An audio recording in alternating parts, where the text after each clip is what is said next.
지금 삼성전자 공장이 멈출 수 있는 상황이 조용히 시작됐습니다. 원인은 AI도 아니고 경쟁사도 아닌데요. 바로 헬륨입니다.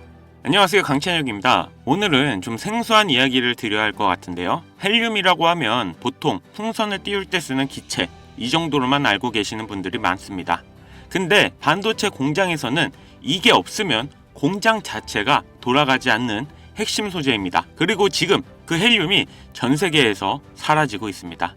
이유는 단 하나입니다. 이란 전쟁. 오늘 이 영상에서 세 가지를 말씀드리겠습니다. 왜 헬륨이 반도체의 핵심인지, 왜 한국이 가장 먼저 위험한지, 그리고 지금 이 상황이 삼성전자에게 어떤 의미인지. 먼저 헬륨 이야기부터 해야 합니다. 반도체를 만드는 과정을 아주 쉽게 설명하면 실리콘 웨이퍼라는 얇은 판 위에 수십억 개의 회로를 아주 정밀하게 새기는 작업입니다. 이 과정에서 온도 하나가 어긋나도 전체 공정이 망가집니다. 그래서 반드시 필요한 게 균일하고 빠른 냉각입니다. 그 역할을 하는 게 바로 헬륨입니다. 조지타운대 안보 분석가는 이렇게 설명합니다. 웨이퍼 뒷면에 헬륨을 불어넣어 열을 빠르고 균일하게 제거해야 하는데 이 기능을 대신할 원소가 존재하지 않는다고요. 대체제가 없다는 겁니다. 즉 헬륨이 끊기면 반도체 공정은 단순히 힘들어지는 게 아니라 공정 자체가 불가능해질 수 있습니다. 자, 그럼 지금 무슨 일이 벌어지고 있냐? 이란 전쟁이 3달째로 접어들면서 카타르의 에너지 시설이 공습을 받았습니다. 카타르는 전 세계 헬륨 공장의 3분의 1을 책임지던 나라입니다. 그 나라의 세계 최대 헬륨 생산 기지가 지난달부터 전면 가동 중단된 상태입니다. 하루 최대 17톤을 뽑아내던 시설이 멈춰버린 겁니다. 그런데 여기서 더 중요한 숫자가 나옵니다. 피치 레이팅스 국제신용평가사가 이런 보고서를 냈습니다. 한국이 헬륨 수입의 약 65%를 카타르에서 가져오고 있다고요. 전 세계에서 공급 부족에 가장 취약한 나라 중 하나가 바로 대한민국이라는 겁니다. 그리고 삼성전자와 SK하이닉스가 그 한국 안에 있습니다. 지금 시장에서 이미 그 충격이 나오고 있는데요. 헬륨 현물 가격이 이미 70%에서 100% 급등한 상태입니다. 한 달 사이에 2배 가까이 뛴 겁니다. 전문가들은 분쟁이 60일에서 90일 이상 이어질 경우 장기 계약이 없는 구매자들은 추가로 25%에서 50% 가격 인상을 감내해야 할 수도 있다고 봅니다. 이건 비용 문제만이 아닙니다. 물량 자체를 못 구하는 상황이 올 수도 있다는 겁니다. 여기서 더 불편한 이야기가 있습니다. 이 공백을 가장 빠르게 파고드는 나라가 어디냐? 러시아입니다. 러시아는 우크라이나 전쟁 비용을 조달하면서 이미 헬륨 생산을 꾸준히 늘려왔습니다. 그리고 카타르 공백이 생기자 중국 시장으로 대규모 물량을 밀어넣고 있습니다. 버스타임 분석에 따르면 러시아의 대중국 헬륨 수출이 올해 전년 대비 60% 급증했습니다. 이게 왜 삼성과 연결되냐? 중국 시장이 러시아 헬륨으로 채워지면 반도체 공장 납품 자격을 갖춘 고품질 헬륨이 서방 칩 제조사들 쪽으로 덜 오게 됩니다. 즉 삼성전자가 필요한 품질의 헬륨을 확보하기 더 어려워지는 구조입니다. 물론 한국 반도체 산업협회는 단기 공급은 충분하고 기업들이 조달 경로를 다변화를 추진하고 있다고 밝혔습니다. 이건 제 개인적인 분석이고요. 투자 판단은 항상 본인이 하시는 겁니다. 하지만 시장에서 전문가들이 지금 주목하는 건 단기가 아닙니다. 전쟁이 얼마나 길어지느냐입니다. 전문가들은 휴전이 된다 해도 카타르 생산시설이 복구되는데 최소 5주, 시설 피해가 심각해지면 1년 이상이 걸릴 수 있다고 봅니다. 그렇게 되면 이건 단기 충격이 아니라 반도체 공급망의 구조 자체가 바뀌는 이야기가 됩니다. 결국 지금 상황을 정리하면 이렇습니다. 이란 전쟁이 반도체 전쟁으로 조용히 번지고 있습니다. 카타르 헬륨이 멈추고 러시아가 그 공백을 채우고 있고 그 한가운데 삼성전자와 SK하이닉스가 서 있습니다. 아직 공장이 멈춘 건 아닙니다. 하지만 이 상황이 한 달 더 이어지느냐, 3달 더 이어지느냐에 따라 이야기가 완전히 달라질 수 있습니다. 여러분들께 이 질문 하나 드리겠습니다. 우리는 반도체 전쟁을 기술 싸움으로만 봐왔는데 실제 전쟁이 터지고 나서야 이게 기체 하나에도 흔들릴 수 있는 구조라는 걸 다시 보게 됩니다. 그래서 지금 삼성전자를 보는 시선이 바뀌어야 할 수도 있습니다. 악재가 어디서 오는지, 그 악재가 해결 가능한 건지 이 두 가지를 냉정하게 보는 게 지금 가장 중요합니다. 오늘 말씀드린 내용은 투자 조언이 아닌 개인 의견이며 투자의 책임은 본인에게 있다는 점 꼭 기억해 주세요. 지금부터 말씀드릴 내용은 그 어떤 때보다 중요합니다.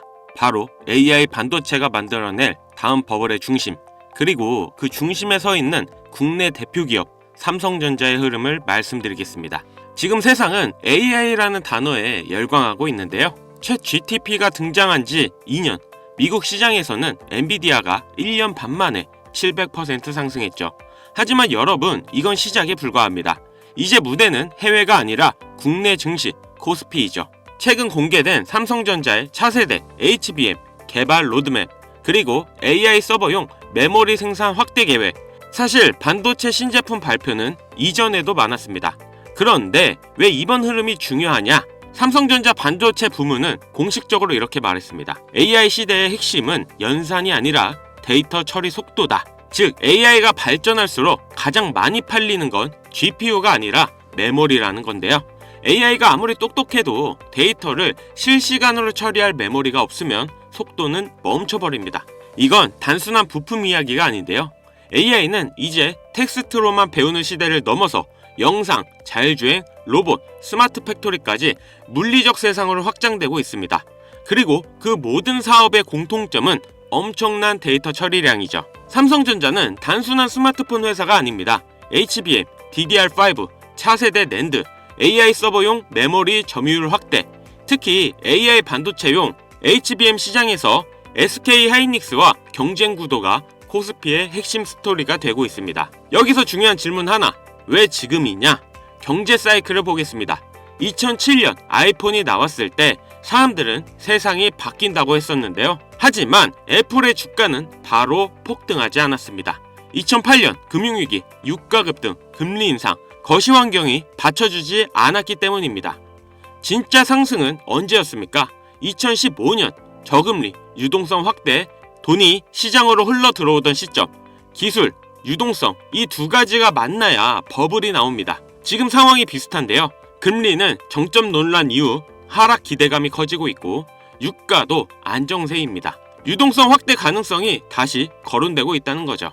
AI 산업이 폭발하려면 결국 반도체 슈퍼사이클이 와야 합니다. 그리고 그 중심에 있는 기업, 바로 삼성전자입니다. AI 사업의 본질은 간단합니다. AI는 데이터를 먹습니다. 데이터는 서버에서 돌아갑니다. 서버는 메모리를 씁니다. 결국 돈은 반도체 기업으로 모입니다. 미국에는 마이크로소프트, 구글, 아마존이 있고 한국에는 삼성전자와 SK 하이닉스가 있습니다. 엔비디아가 두뇌라면 삼성전자는 피와 같은 존재인데요. AI 서버 한 대가 늘어날 때마다 반드시 필요한 기업. 자, 여기서 투자자들이 가장 많이 하는 착각. 삼성전자는 이미 많이 오른 거 아니냐? 아닙니다. 지금까지는 메모리 업황 회복 기대감이었습니다. 앞으로는 AI 서버 증설, HBM 수요 폭증, 실질적 레벨 자체가 달라질 가능성. 이게 2차 사이클입니다. 노동력 부족, 자동화 확대, 스마트 팩토리 전환, 모든 산업이 데이터 중심으로 바뀌고 있습니다. 그리고 그 밑단에는 항상 메모리가 깔려 있습니다. AI 로봇이든 자율주행이든 결국 반도체 없이는 움직일 수 없습니다. AI 시대의 필수제, 그건 GPU만이 아닙니다. 메모리입니다. 지금 이 시장은 2008년 아이폰 이전 스마트폰 시장과 비슷한데요. 다들 AI 대단하다. 하지만 정작 국내 핵심 인프라 기업의 장기 가치를 과소평가하고 있습니다. 여러분이 지금 보는 삼성전자는 단순 가전회사가 아닙니다. AI 시대의 인프라 기업입니다. 그럼 질문하실 겁니다. 그래서 삼성전자만 보면 되냐? 아닙니다. 진짜 수익은 메인 인프라 그리고 숨은 수혜주에서 나옵니다. 이미 대형주는 많이 알려져 있습니다. 그래서 길게 보면 우상향은 하지만 단기 조정은 피할 수 없습니다. 하지만 AI 반도체 생태계에서 소부장, 패키징, 테스트, 장비 분야에서 조용히 기술력을 쌓고 있는 국내 기업들이 있습니다. 그래서 진짜 고수들은 삼성전자 주가보다 먼저 이 회사들 차트를 봅니다. 이미 일부 종목은 조용히 바닥을 다지고 있고 거래량이 서서히 들어오기 시작했습니다. 개미들은 대기업에 눈길이 몰려 있어 아직 사람들 관심은 없습니다. 그래서 지금이 기회인 겁니다. 나중에 뉴스가 나오기 시작하면 늦습니다. 그때 수혜주들은 이미 몇백씩 올라 있고 개인들은 꼭대기에서 들어가게 됩니다. 그래서 저는 항상 말씀드립니다. 대장주가 아니라 대장주를 먹여 살리는 회사가 진짜 돈이 되는 종목이라고.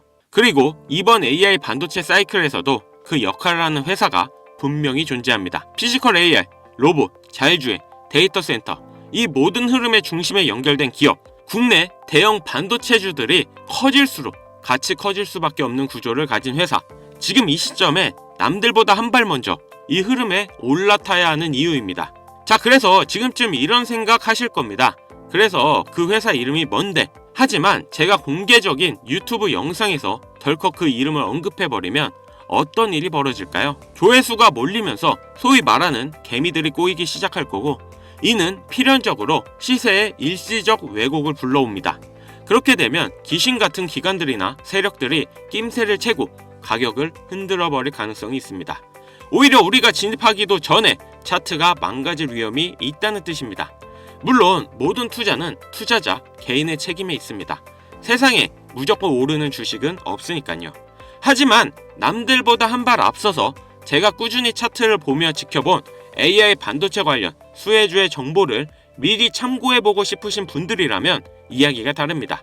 그래서 정말 진지하게 공부하고 대응하실 의지가 있는 구독자분들에게만 공유해드리려고 합니다. 화면 보이시죠? 이 번호로 수혜라고 보내주시고 댓글에 구독 완료 달아주시면 구독자인지 확인 후 보내드리겠습니다. 자, 1분 정도의 시간 투자로 여러분들의 인생을 바꿔줄 소중한 자료라 생각하며 영상은 여기서 마무리하겠습니다. 감사합니다. 강찬혁이었습니다.